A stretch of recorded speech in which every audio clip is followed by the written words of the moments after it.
शिव महिमा। शिव यानी महाकाल, भोलेनाथ, शंभू, नीलकंठ और न जाने ऐसे कितने नामों से पुकारे जाने वाले शिव की महिमा के बहुत से किस्से धार्मिक किताबों में मिलते हैं। शिव आदि है और अंत भी, अर्थात शिव सृष्टि के कण कण में विद्यमान है। शिव महिमा। शिव यानी महाकाल, भोलेनाथ, शंभू, नीलकंठ और न जाने ऐसे कितने नामों से पुकारे जाने वाले शिव की महिमा के बहुत से किस्से धार्मिक किताबों में मिलते हैं। शिव आदि है और अंत भी, अर्थात शिव सृष्टि के कण कण में विद्यमान है। शिव महिमा से कोई व्यक्ति अछूता नहीं है और इसी चमत्कार को चित्रित करने के लिए ये कहानी लिखी गई है, जो आपको धार्मिक ज्ञान के सागर में स्नान करने को विवश कर देगी। एक शहर था जहाँ बहुत बड़ा मंदिर था। मंदिर में भक्तों का तांता हमेशा लगा रहता था। मंदिर के आने जाने वाले रास्ते में धार्मिक सामग्री बिक्री हेतु छोटी छोटी दुकानें लगी हुई थी और उन्हीं दुकानों में एक दुकान ओंकार की थी। वह शिव का अटूट भक्त था। वह कई घंटों शिव की पूजा में लगा रहता था। दुकान में वह और उसका छोटा बैठा करते थे। उसका बेटा कार्तिक, जो कि केवल 8 वर्ष का था। हालांकि कार्तिक दुकान के काम के साथ साथ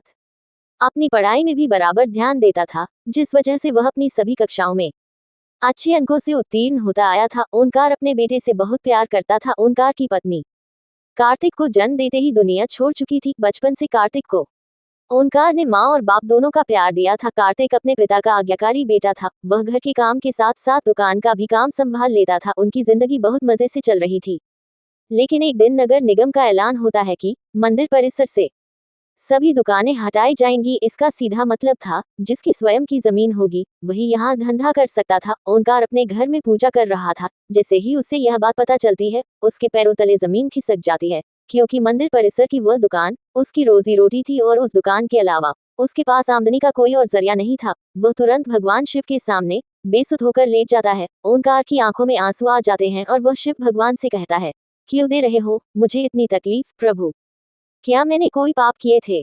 कुछ देर बाद ओंकार शिव भगवान के सामने हाथ जोड़कर खड़ा होता है और अपनी दुकान की तरफ भागता है। सभी दुकानदारों को दुकान से सामान खाली करने के लिए 1 दिन का समय दिया जाता है, जिसके लिए लाउडस्पीकर से लगातार सारे मंदिर परिसर में सरकारी ऐलान होता रहता है। सरकार के इस फैसले का सभी विरोध कर रहे होते हैं, लेकिन मंदिर में भक्तों की संख्या बढ़ने की वजह से रोड का चौड़ीकरण करना अनिवार्य था। हालांकि प्रशासन ने मंदिर से थोड़ा दूर एक सरकारी जमीन में दुकानें बनाने की इजाजत दे दी थी, लेकिन उन जमीनों को लीज पर दिया जाना था और लीज की रकम लगभग जमीन की कीमत के बराबर ही पहुंच रही थी, जो कि ओंकार की पहुंच से बाहर थी। ओंकार दुकान के अलावा कुछ और काम नहीं कर सकता था, इसलिए वह लीज पर जमीन लेने के लिए आवेदन भर देता है और 2 ही दिनों के अंदर उसे 35% राशि जमा करवाने का नोटिस मिलता है। उसने कई सालों से दुकान से पैसे कमाकर जोड़े थे, इसलिए उसके पास लगभग आधी राशि तो उपलब्ध थी। इसलिए वह 2 दिन के अंदर 35% रकम जमा करवा देता है और बाकी का बचा हुआ 15 दिनों के अंदर जमा करवाने का समय दिया जाता है। ओंकार अपने बेटे से कहता है कि बेटा, हमें ये जमीन कुछ भी करके लेना होगा। मेरे पास आधे ही पैसे हो पा रहे हैं, बाकी पैसों के लिए हम बैंक से लोन ले लेते हैं। कार्तिक उम्र में छोटा जरूर था, लेकिन वह बहुत समझदार था। वह अपने पिता की बात से है और प्रबंधक के पास जाकर लोन के लिए आवेदन देता है। बैंक प्रबंधक उससे कहते हैं कि हम आपको बैंक लोन तभी दे सकते हैं जब कोई ऐसा व्यक्ति आपकी गारंटी दे जिसका खाता हमारे बैंक में हो। ओंकार इस बैंक से संबंधित किसी व्यक्ति को नहीं जानता था। वह यहाँ पहली बार आया था। ओंकार हताश हो जाता है और वह बैंक के बाहर सर में हाथ रखकर बैठ जाता है। तभी उसके पास एक व्यक्ति तिलक लगाए पहुंचता है। वह कार्तिक को एक चॉकलेट देता है और ओंकार से पूछता है, क्या बात है, आप परेशान लग रहे हैं?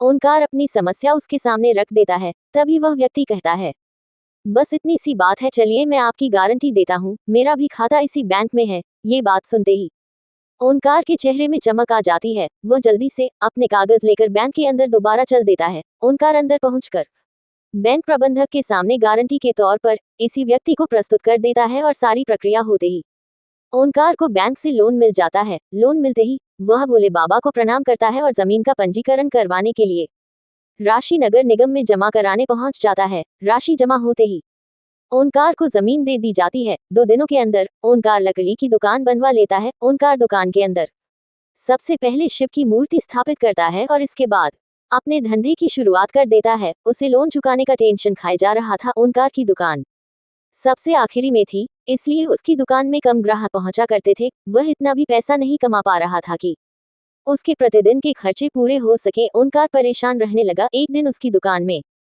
वही व्यक्ति फिर से आते हैं जिन्होंने बैंक में उसे लोन की गारंटी दी थी। उन्हें देखते ही ओंकार अपनी दुकान में बैठने को कहता है और जल्दी से उनके लिए चाय नाश्ते का इंतजाम करता है और जैसे ही वह व्यक्ति ओंकार से उसकी दुकान के हाल चाल पूछते हैं तो वह अपना दुखड़ा रोने लगता है। वह व्यक्ति शिव की मूर्ति को नीचे रखे देख ओंकार से कहते हैं, तुमने शिव भगवान को ऐसे क्यों स्थापित किया है? उनके लिए छोटा सा मंदिर बना लो, तुम्हारा कल्याण हो जाएगा। और इतना कहकर वह वहां से चले जाते हैं। ओंकार उस व्यक्ति के जाते ही अपने काम में लग जाता है। 1-2 महीने के अंदर ओंकार की हालत बदतर होने लगती है। वह कर्ज में डूबता जा रहा था, लेकिन इसके बावजूद वह शिव की पूजा में उतना ही समय देता था जितना हमेशा से देता आया था। एक दिन वह थोड़ा जल्दी दुकान पहुंच जाता है और दुकान की साफ सफाई करने लगता है। ओंकार को अचानक उस व्यक्ति की बात याद आती है कि शिव के लिए छोटा सा मंदिर बना लो। तभी ओंकार कुछ मजदूरों को बुलाकर दुकान के कोने में छोटा सा मंदिर बनवाने के लिए गड्ढा खुदवाने लगता है,